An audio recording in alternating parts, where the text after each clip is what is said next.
Le destin de Mariama. Mariama était une jeune fille de 12 ans, pleine de vie et de rêves. Elle vivait dans un petit village en Afrique de l'Ouest avec sa mère, Hawa, et son père, Souleymane. Hawa, douce et aimante, était tout pour Mariama, une confidente, une amie, une source d'inspiration. Mais un jour, la vie de Mariama bascula lorsque sa mère tomba gravement malade. Malgré les efforts de guérisseurs locaux et de médecins à la ville voisine, Hawa rendit son dernier souffle, laissant Mariama et Souleymane dans un chagrin profond. Après la mort d'Hawa, le père de Mariama fit de son mieux pour s'occuper d'elle, mais la douleur de sa perte le submergeait. Au bout d'un an, il décida de se remarier, pensant que cela ramènerait un peu de stabilité dans leur foyer. C'est ainsi qu'arriva Nafissatou, une femme connue dans le village pour sa beauté et son air hautain. Au début, Mariama espérait que Nafissatou pourrait devenir une figure maternelle, mais cela ne tarda pas à changer. Dès que Souleymane quittait la maison pour travailler dans les champs, Nafissatou révélait son vrai visage, une femme froide, exigeante et injuste.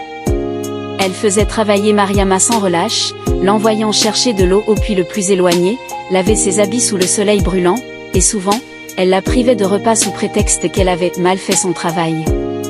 Les seules consolations de Mariama étaient son esprit fort et ses souvenirs heureux avec sa mère.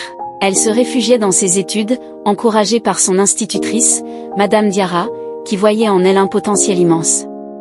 Un jour, après que Nafissatou l'eut sévèrement puni sans raison, Mariama osa parler à son père.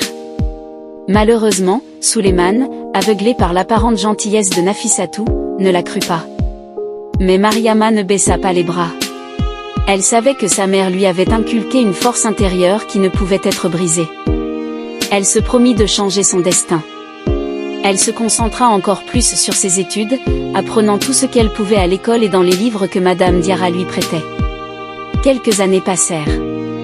Grâce à son intelligence et à sa persévérance, Mariama remporta une bourse pour aller étudier en ville. Ce jour-là, lorsqu'elle reçut la lettre d'acceptation, elle sentit le poids de ses souffrances s'alléger. Nafissatou, jalouse, tenta de la dissuader de partir, mais Mariama resta ferme. « Tu peux m'avoir maltraité, mais tu n'as pas brisé mon âme », lui dit-elle en quittant la maison. En ville, Mariama s'épanouit. Elle devint une avocate respectée, défendant les droits des femmes et des enfants. Lorsqu'elle retourna dans son village des années plus tard, elle était une femme accomplie, prête à construire une école pour les enfants comme elle. En voyant Nafissatou, devenue vieille et amère, Mariama lui adressa un sourire bienveillant. « Merci pour les épreuves.